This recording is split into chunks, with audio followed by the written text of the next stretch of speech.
commercial break. We'll come back and talk about the vision right after that. So the good, the badly, the good, the badly, the good, the bad, and the ugly of outsourcing. I said hiring, right? And we've got an opportunity to look at both of those. Entrepreneurs listening in, visionaries listening in, you're in for an absolute treat. We are going to crush this subject and pulverize it to get all of the ore and awful stuff off to create an absolute pile of gold for you. That's mine and Sean's goal today. Perfect. Why outsourcing and not hiring? Teach me, Sean. Speed generally. I mean, if you've got something that needs to get done and you don't have time to hire, you generally outsource if you don't have the expertise in house, right? I mean, outsourcing could be an accountant. It could Let be me an take that up a advertising. notch. I'm going to refine already. You said generally businesses fail 96% of the time within 10 years. 4% survive, but they still have the same problems as the 96% have failed. Most people never make it successfully in business, and at least the stats from the SBA. And another side says only 60% fail. Either way, I would never send my kids to a school where the failure rate is that high. So hiring, outsourcing, let's refine it further. Outside of general, why outsourcing? Because you don't have the expertise and you need it. You can't be good at everything. You have to know your weaknesses, know where your gaps are. And sometimes you hire that in, but hiring is a slow process and you need to be sure about it because you're going to keep that person in the company for a long time. Sometimes you need a jolt of something. Maybe it's an advertising agency that'll help you get to the right market. Maybe it's an accountant. But in my case, my expertise is outsourcing for engineering and the do's and don'ts of that, which is a massive issue. Because you're getting hit with your inbox is loaded with engineering companies offering to build you a web application or a mobile application or whatever. And you never know who to trust. So here's what I hear you saying from my past experience, right? And we're trying to build Zoho out with one of our companies a long time ago. And I start consulting with all the engineers out there, and they've got, not only do I have to pay for Zoho at that point and all the complicated that it is to try to get that in order, but now we have this fee of this engineering firm that might come in, and their quote was around $8,000. It was pretty small. It wasn't that significant for the size of the entity we were working with. Fast forward years later, and I'm building with the same types of engineers and go high level, which is far cheaper than Zoho. And I've got engineers around the $700 point. This was again a couple years ago. And this firm built some amazing, I got 50,000 square foot house for us, basically. I mean, it looks so good. But our company, in hindsight, needed about a 1,000 square foot house. Now we've got the maintenance problems of a 50,000 square foot house and all the costs associated with it. We can't use any of the rooms because we're not at scale. And so they came in and made this giant coffin for us, that pretty much ate us alive. Yeah.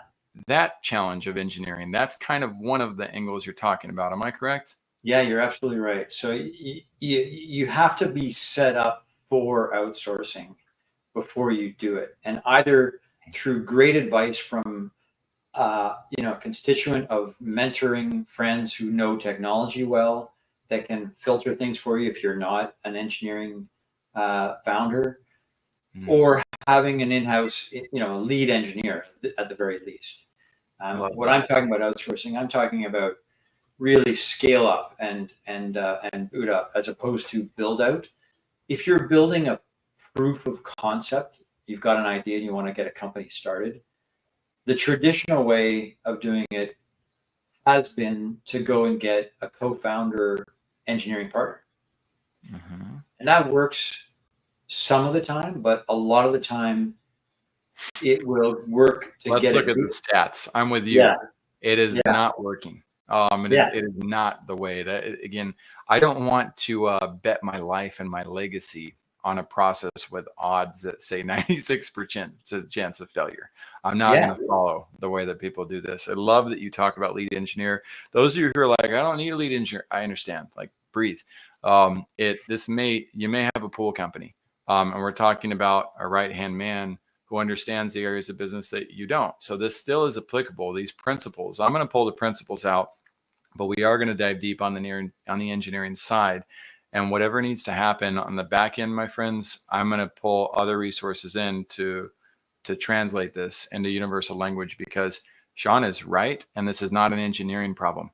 This is an entrepreneurial visionary problem. We are not experts when it comes to hiring, unless that happens to have been our core focus for the 10,000 hour rule. Then you should not be handling that yourself, or just trying to wing it and hope you win it. That is not a recipe for success. So thank you for being here today, Sean, and for being willing to share your expertise. I hear it in that you keep this conversation far simpler than most tech gurus do. I can hear the fact that you speak both languages. So you've done a lot to get to where you are. As a visionary leader, for all the visionary leaders out there, what are 3 resources that have helped you get to where you are today? Stupidity.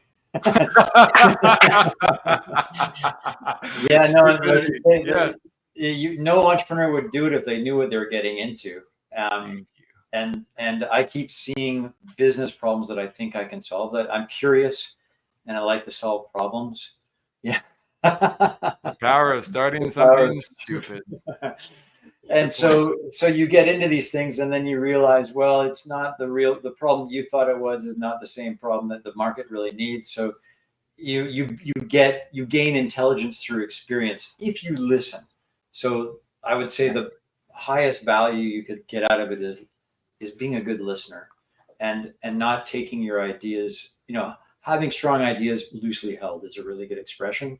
And so going in with open eyes as to what the market really wants versus what you think is the best idea is a way better approach than going in and building and trying to figure stuff out and then finding out that everything is not a nail because you got a hammer. Correct. 2 of my favorite realities. One, I love that expression, that it is so easy to fall victim of, once you're selling the hammer, seeing everything as a nail. And then you need people who can help you be more self-aware. 2, I hate the quote, strong opinions loosely held. But I love my rendition of it, which is strong opinions delicately held. Okay. I would never hand you my baby loosely, and I am strong, and I will always hold my child with great strength, but delicately, so that you do not squish it. And if I hand that child or opinion to you, I'm also going to make sure that you're not the type of person who's going to drop the child.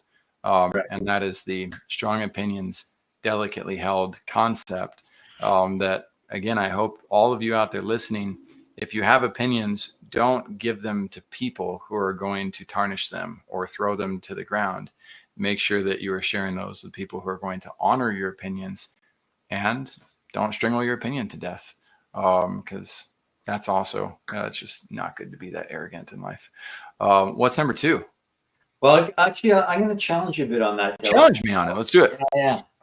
I like the expression. I like the language of it. I have to think more about it, but I'll tell you why one of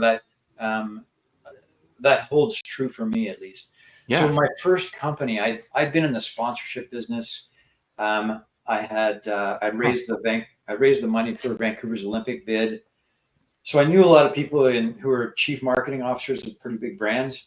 And I had an idea to transform the way advertising was bought and sold in television specifically, which is where most of the money was at the time.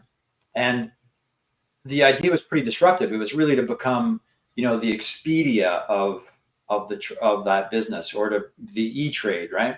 Those 2 industries were disrupted because the travel agent was the only person back in the old day, and probably a lot of your audience doesn't know what a travel agent is, but it was the person who you'd go to ask, where do I go? And can you book my flights? Because it wasn't available online.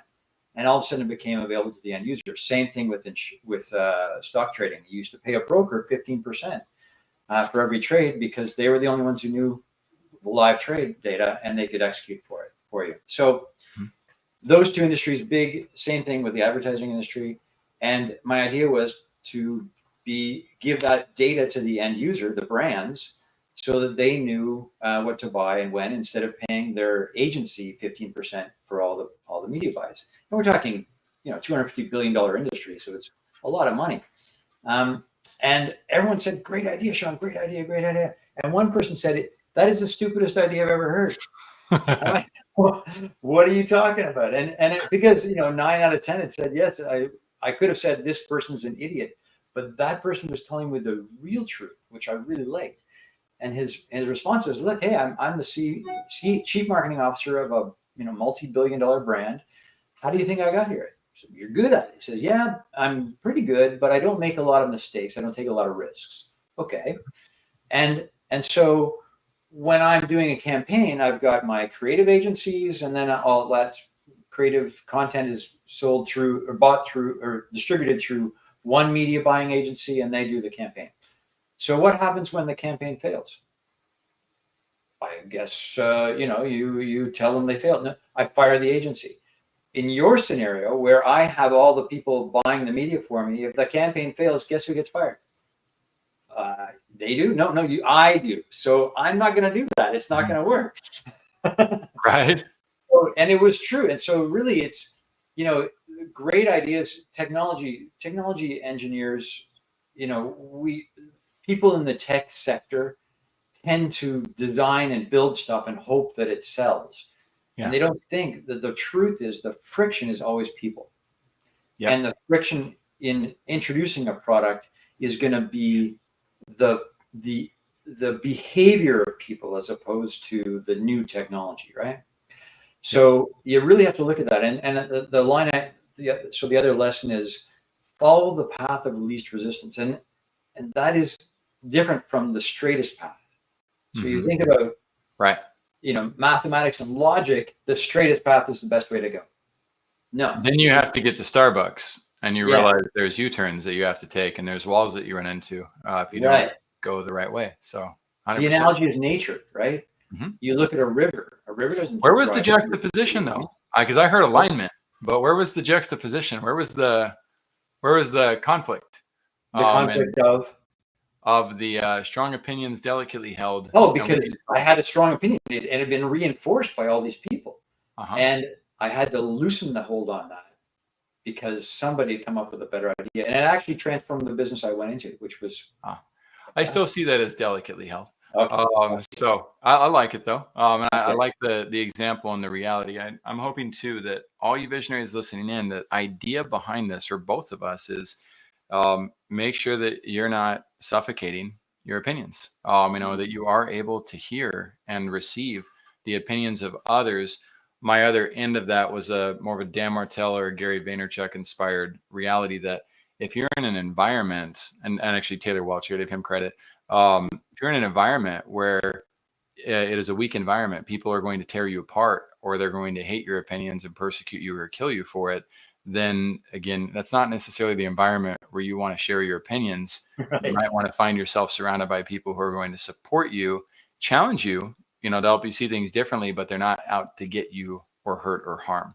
And some of us are blessed to have more good people in our lives than or people with appreciation for us than others. What's the second resource you recommend?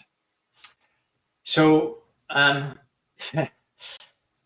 it's really, if you're talking about, obviously these businesses run out of cash. I mean, you talk about that 96% and they run out of cash. Absolutely. So, and for a while you didn't need to worry about that. I mean, and there was so much cash floating around in the market that who didn't need to worry about that? Help me understand that. Venture-backed companies. I mean, they would get overstocked with cash and get lazy about business fundamentals. And, really a good business should be profitable.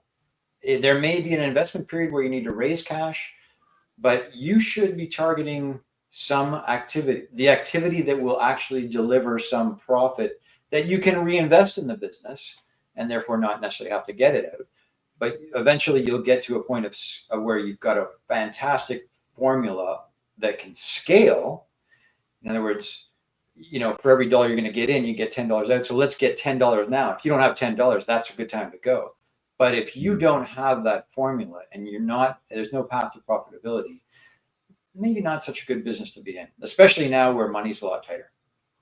I got it. That makes sense. And there's let's look at the stats real quick. The Google stats, right? The real quick ones, not the end all stats. No stats are end all, by the way, my friends.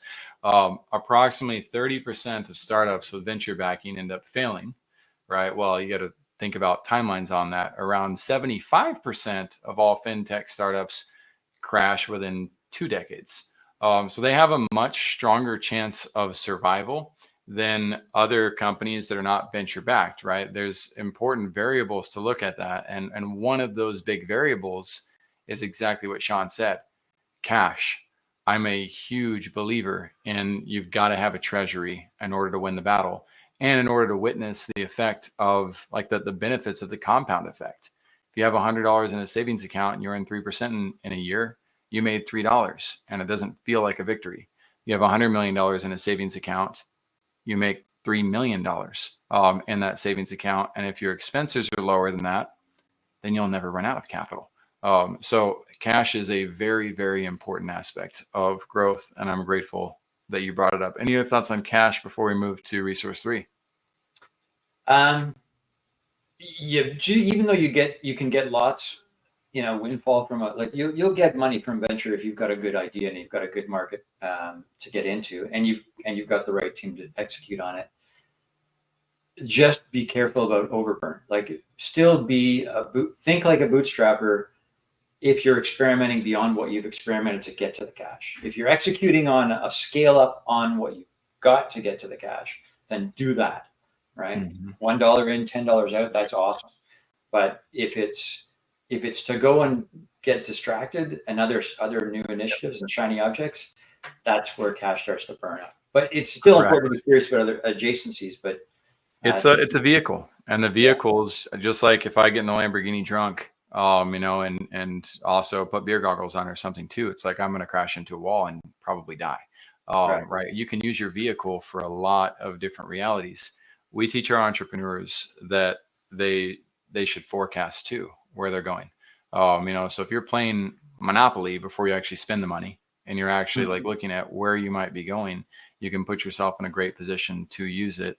And yes, make sure you get the cash. Also, entrepreneurs, I wish more of you would set aside a cash reserve and understand the value of having that cash reserve responsibly. If you were going to take that and put it into a casino, then don't keep a cash reserve. Have a business partner. Keep the cash reserve who's responsible. And you might not want to let your spouse know that you have a cash reserve.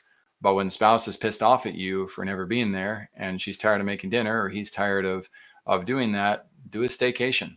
Put yourself in a position to where you can be there properly for the family while also being there, for your team and moving the business forward. So I think cash is a very important resource that gets under talked about. And we aren't very wise stewards in our lives. We got to be better about that if we want to truly win with it. So Sean, those are great. What's number 3? This is awesome. Well, it's always people. People are I would say 80% of that failure rate is people, either the wrong people or battles between them. Co-founders battling each other when things get up and one founder thinks they're not contributing enough. Typical case of failure. Not having, the people that get you to a certain level are not necessarily the people that get you to the next level. And you have to recognize and realize that you're going to change your team as you go along. Some of them will stay.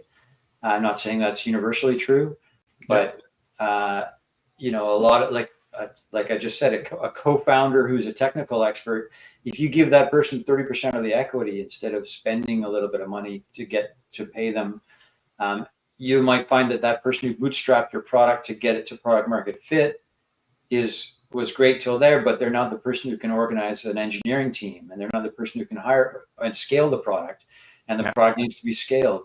And they're really good at firefighting, but they're not really good at architecting.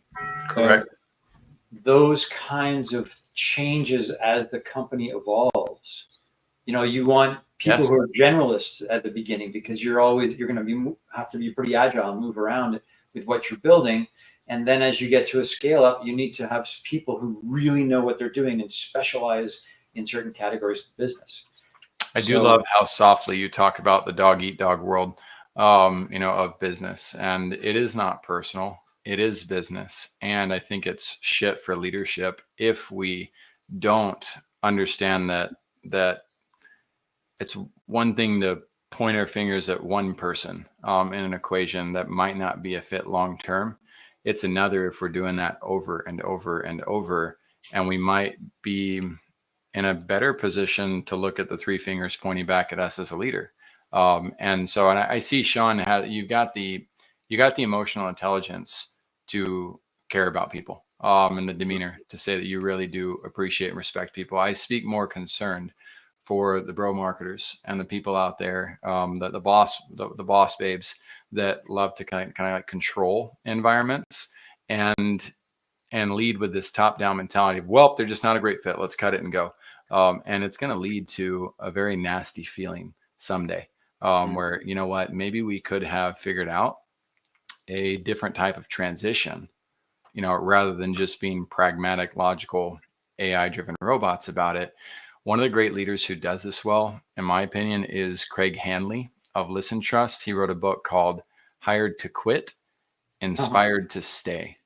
And that process of creating an environment where, if we create an environment where people, one, they don't become addicted to their titles, right, and the authority or ego associated with that, but they are more flexible, and we also honor people's true ambitions or passions, then there may be an opportunity where it makes sense for them to jump into a different vehicle and move on.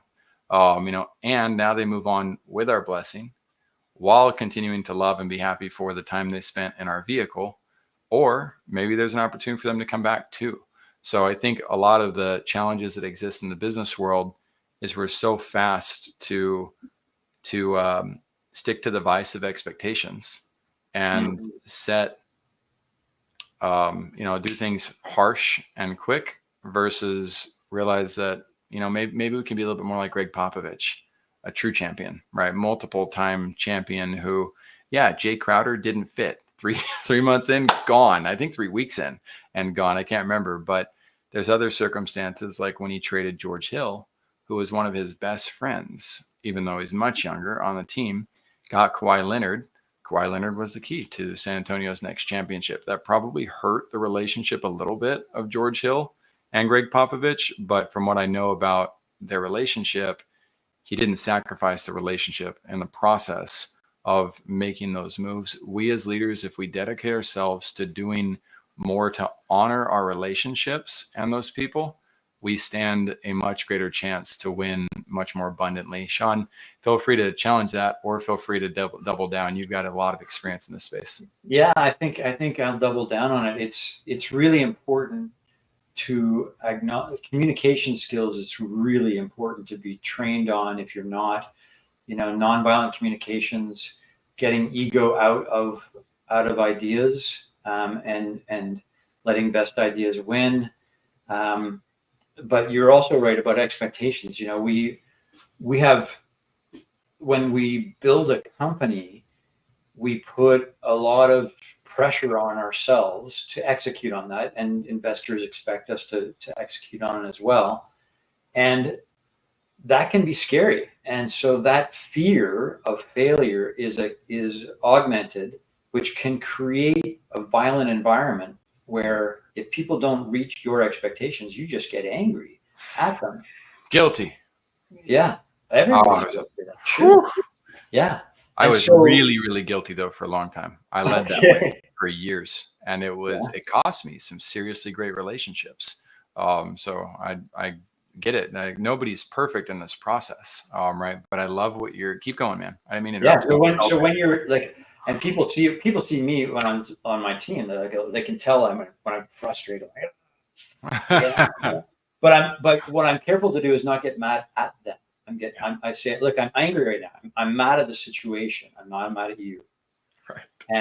And there's a big difference in that, because it relieves that emotional failure feeling of personal failure. And the key there is to learn what did I miss about the explanation of what needed to be said? Because as an entrepreneur and visionary, I'm terrible at the details. my head's over here, Right. and the rest of the team's trying to figure out what's in my head, and I just assume they can fill all the dots to get to there. That's a terrible assumption. I make it all the time. That's why I always hire somebody who's totally detailed, maniacally detailed oriented, who's an explainer and breaks it down into chunks and lets people build what needs to be built. And that I learned over experience, not because I'm wise. Yeah.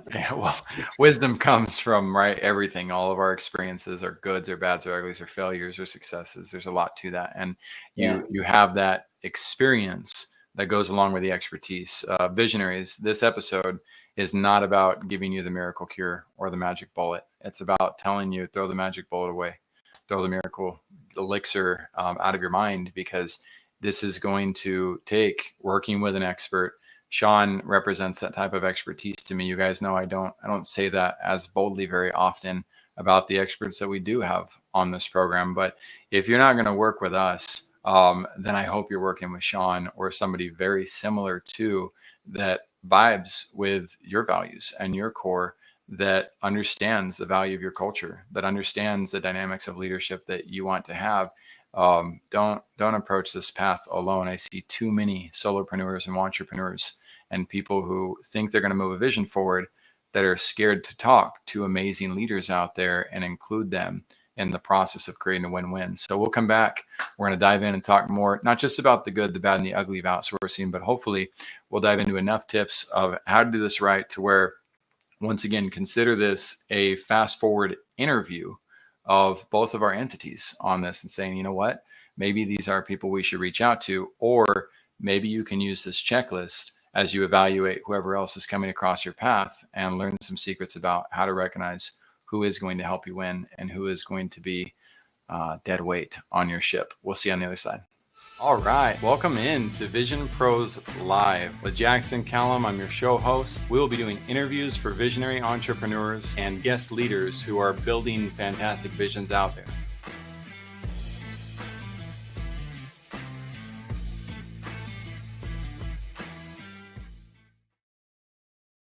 What's up, everybody? Welcome in to another episode of Vision Pros Live. I'm your show host, Jackson Calame, founder and CEO of First Class Business. And I'm like passionately on fire right now about the guest that we have on the show. His name is Sean Languedoc. That is a hard name for me to say, just as my last name is.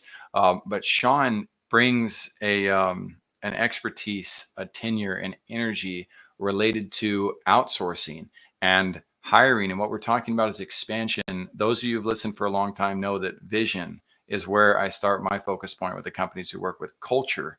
We have to create a culture where people want to belong.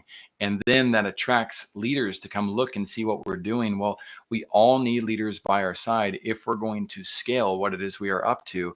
And so part of that process of vision and culture is figuring out the job descriptions, figuring out the types of roles that you need, reading books like Rocket Fuel or The E-Myth. All of those help you and put you in a position to not accidentally delegate this stuff by what they call abdication. I had to look that word up the first time I read that book. It was just 3 years ago, I believe, when I read The E-Myth. And it means to basically let somebody do something without knowing anything about that process. It puts your business or your vision in extreme danger. I don't want to see that happen to you. So pay very close attention to what we go through with Sean. And more importantly, be ready to reach out to somebody after this, because you did not hear this episode on accident. There's a reason why you're here. We're going to go into some other opportunities real quick too. These reasons are also important. One is our sponsor, hardtokill.org, with Dave Morrow. We do work with Dave on this. It inspired me when I saw he's helping 100,000 veterans lose 2 million pounds collectively. And he's created a community called Hard to Kill to match his podcast, his award-winning podcast. He's been at that podcast for 5 years. Today, I would like to say, look up Dave Morrow, Afghanistan. Take a look and see what he was doing in the New York Times to help people that were in desperate need. I'm not going to ruin the story. I'm going to let you go and check that out yourself. But definitely come and join us, because he's expanded the program to civilians like myself and like some of you out there. And if we've got military friends that are feeling a little bit lost, or haven't really been able to integrate back into society as well, I highly recommend getting them connected to somebody like Dave, so they can get the community and support that they need in order to thrive. Then there's Oportunidades de Trabajo para Latinos, opportunities for work for Latinos. This is our own homegrown program. We help Latinos learn about LinkedIn, Canva, Upwork. Most of them have never heard of those terms before. And we help them learn how to become digital ambassadors, or as a lot of you call them, VAs. I don't like the VA process. I call it virtual abuse. I see far too many entrepreneurs out there not taking any concern for who they're working with and treating them like a pair of shoes from Payless. Guess what? I was guilty as charged as well when I first started hiring and trying to move into entrepreneurship.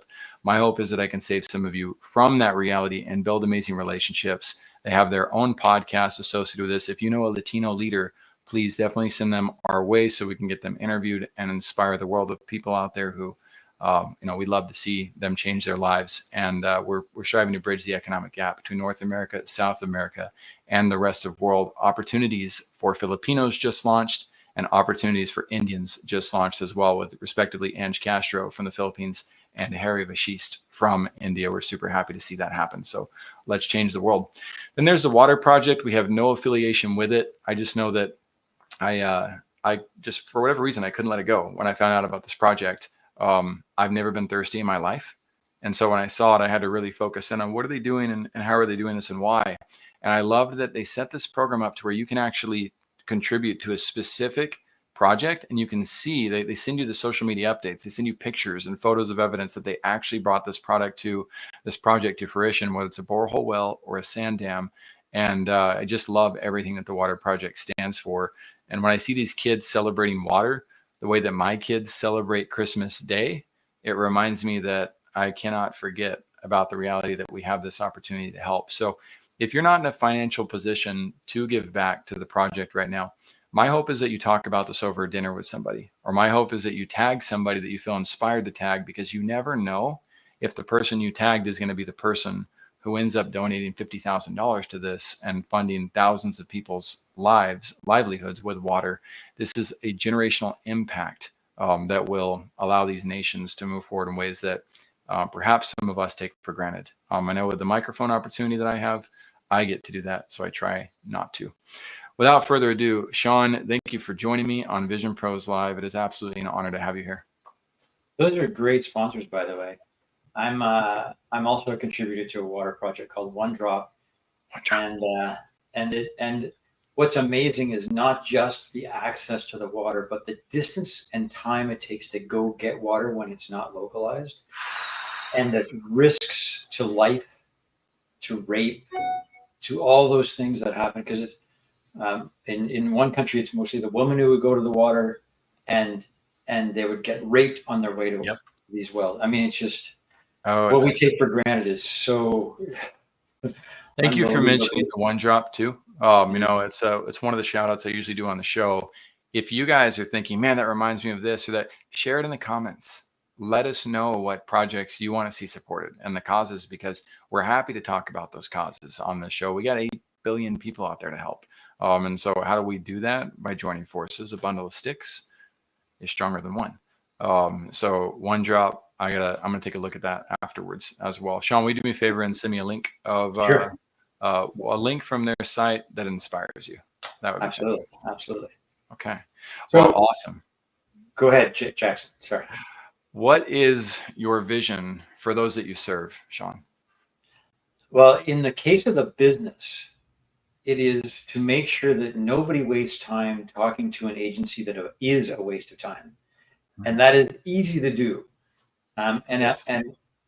For my employees, this is my give background. I've built 5 companies. So this one is really about teaching everyone who works for me how to be an entrepreneur and the trials and tribulations you go through, and how to get on the right path when you're off the right path, and get back on track when you're off track, and how to stay on track and focused, all those things. And theoretically, in this case, they'll come out very well off as a result of this company being successful. So that's part 2. Yeah. Back to part 1. I mean, there are so many ways you can go wrong in outsourcing, and everyone's heard a bad story. So there's 2 things I'm doing. One is, whether or not you use our service or not, I'm writing the definitive guide for how to outsource. Woo! So all the key questions you need to ask an agency, who to talk to at the agency, as first as opposed to second, because most people talk to the leadership of an agency, and guess what? Those people take your calls all day long, and they will sound like they're the perfect agency. Yep. But it's really the people who they're going to assign to the project that are the most important to talk to. And very few people have the time to collect that data and get there. So we do help in that. But I'll give you all the key questions and answers. I love that. That was a huge goal. If you didn't hear that, if you weren't listening, rewind 20 seconds and listen to what Sean just said. Go ahead, continue. Yeah. So, I mean, just as an example, you know, when you go to an agency and you say, hey, we're a fintech company and we need a payment rails and we're in, whatever tech stack you're in. Did you do that? Of course we do that. Oh yeah. They all say the same thing. Yes, man. Language all the way. Yeah. So why? Because you ask them a leading question, right? Yeah, exactly. And they want the business, and they'll scramble and try and find somebody. And if you go to your friends, so most people go to their friends for an agency. Yep. Because they're looking for trust. There's no trust in the environment, right? It's water everywhere, but not a drop to drink. So you need a filter, and the filter is your friend who's had a good experience with an agency. Sure. But that friend might be in a totally different business, and that agency might know nothing about your business. So you're going to spend all this time teaching about the business. Yeah. Or it might be the same business, but they don't have the right engineers when you're asking, right? Yep. So they had good engineers for your friend, but they're not waiting for your call. They're deploying their engineers as soon as they can get a client. So their best engineers are gone, and they're not being necessarily truthful about who they've got and what they can do. So those are the kinds of things you can avoid, and I'll give you all the secrets. I'm going to do it in video as well as book, but that's my goal, is to make sure nobody wastes time talking to an agency that's a waste of time. That's amazing. We're going to be doubling down on that. I've got a guide that is in rough draft form. I'll put it out there. It's called the 8-step checklist for identifying pretenders and contenders in the market. Great. When it comes to looking at clients you might work with, and 2, the hiring marketing agencies for success 301, 10 considerations for the right growth team. And so I'm excited to put that in your hands as well, Sean. You're welcome to R&D, rip off and duplicate anything you want from those materials, and provide your scrutiny and feedback, right? It's iron sharpens iron. There's an opportunity to refine, and everybody who's listening right now, again, I can't stress enough how important this is for the visions that we're striving to build. My mom, I trust her when it comes to recipes, 100%. When it comes to legal advice, why would I? That doesn't make sense. So our friends are not usually our best source when it comes to understanding how to win in the business world. We are running low on time today. We've had such a great banter, and we had a little bit of a late start. That was my fault.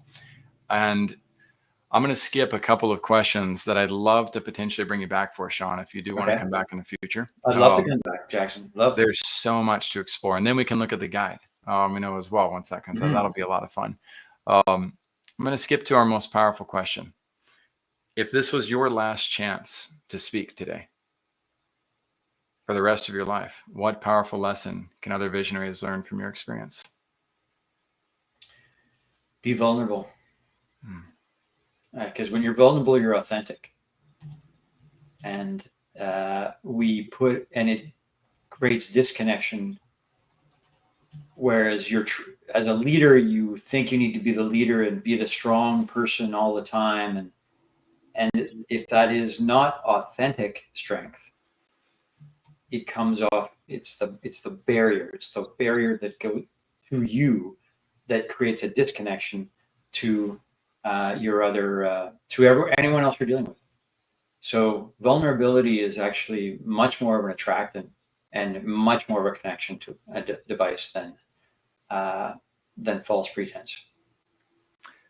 My hope is that all of us, myself included, take the opportunity to just meditate on that simple truth of what does it mean to be vulnerable and what does it mean to be authentic?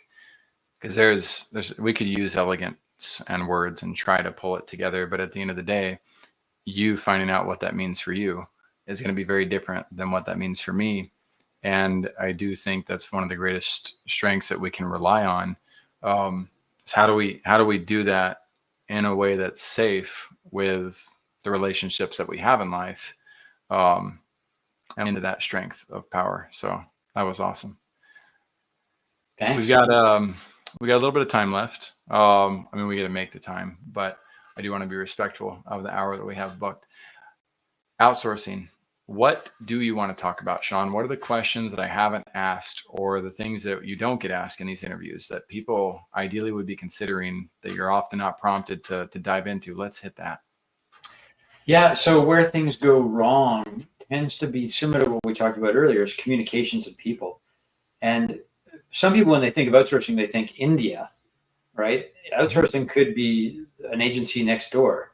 It doesn't matter where it is. And so when you're investigating these things, a lot of people look for technology and price, right? Do they have the technical skills, and are they priced right? And we say there's a trilemma. There's price, speed, and quality. You can only pick two. And we solve for quality and speed, because when you get quality, you're going to get speed, and that will actually lower your total cost of development. And we try and match with quality. And some people think you can match on country. Like, I hear Ukraine is a great place to do engineering work. So is Brazil, and so is Argentina, and so are, LATAM and South America is very, very popular, especially with because of time zone. They're very different cultures as well. And Southeast Asia is very different cultures. So as you move into different cultures, you're going to get different cultural distances between how you work and communicate and how others work and communicate. There's nothing wrong with the differences, but you have to be aware of them. So Southeast Asians' cultures tend to be hierarchical. So they will be less inclined, unless they worked in North American environments, to challenge what you're saying and be a sounding board. They're more doers and listeners, and they tend to work in a waterfall kind of sequence, as opposed to agile. That's a sweeping generalization, by the way. It is, but it's okay. I get what you're talking about, building at scale too. And at scale, it's hard to influence, core root training, and like really, you can't force culture. Culture is something that takes a little bit of time, finesse, understanding to develop. Right. So I think it's very respectful and fair the way that you're mentioning it. Yeah. And different cultures will bring different vibe to your environment as well, which is phenomenal, because it's diversity that brings in the best ideas, right? So there's disadvantage and advantage, but just be aware of cultural distance as much as the communication style. And if you can become aware of it, your communications can be better, and you're going to connect better. That's a really important thing that people miss. And we filter for that when we do these filterings. But ask a Texan and ask a New Yorker, right? Exactly. Within your own organization, there's going to be distances in how you communicate. Imagine across different cultures, right? All of you New Yorkers offended by my New York accent, you're welcome. I know I don't have it. So those, even within our own cultures, our own languages, it all exists, and that's why it's so important to understand and develop the leadership skills, and to have leaders around you that are helping you navigate these types of territories, so that you can focus on the fulfillment of the vision. If you don't have that ability to focus, because you're trying to juggle everything, you're going to run out of the ability to juggle it all. And so why put yourself in that situation? That's like, what is the benefit of trying to do it all and then becoming the person who's like, look, I can do it all? It's like, I've never understood that mindset. You said that we only get two. I'll challenge that. But you talked about price, speed, or quality. Is that a generalization, or do you believe that that's it's an impossibility to, I guess, have your cake and eat it too?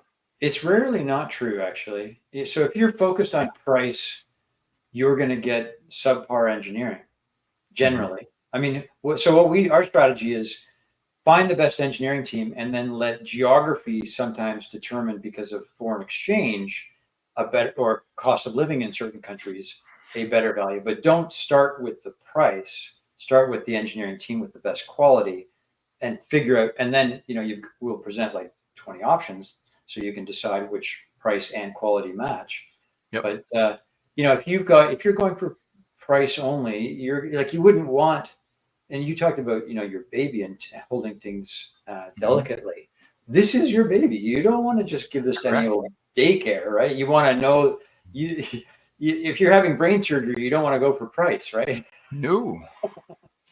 So it's the same sort of thing. You want to make sure you're getting quality, because you'll end up rewriting the code if you're not. What I'm testing for and looking for this, by the way, all you visionaries out there, is one of the things that I check and look for checks and balances in leaders that we're talking to, like Sean, is flexibility.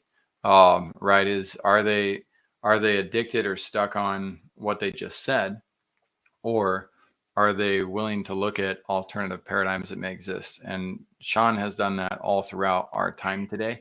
And that to me is kind of the definition of an expert. Matt Cutts, the search director of Google, taught us this when I was in a company that was a Y Combinator. And he said that the sign of an expert is not somebody who knows it all. It's somebody who will go get the answer, which means they also have to be vulnerable. You have to be authentic enough to be willing to admit when you don't know. And so I love that you led with stupidity, stupidity, cash, people. And you've just been super real throughout this interview. And so we look forward to as well engaging further with Outforce.ai as we continue to scale first-class business. That will definitely be one of our goals that we will act on immediately. And in addition to that, those of you listening in will have below the video the resources where you can take your next action steps. And below that, we'll have all the resources that we talked about in this episode, so you can dive in deeper. We're going to put together a couple of AI guides for some of the general ideas that were talked about. And as mentioned, I'll put both of the guides that we already have in place in the show notes, that 8-step checklist and the hiring one. There's some things that Sean talked about on there that I talk about in this that are incredibly important to me, that so many entrepreneurs overlook. Back to one of them: be careful not to lead the witness with your questions and ask for detailed answers. Right? And don't do that. Instead, give the person the opportunity to talk about what they would do if they were to be hired by you. But I'm oversimplifying. There's so much that we've got to learn.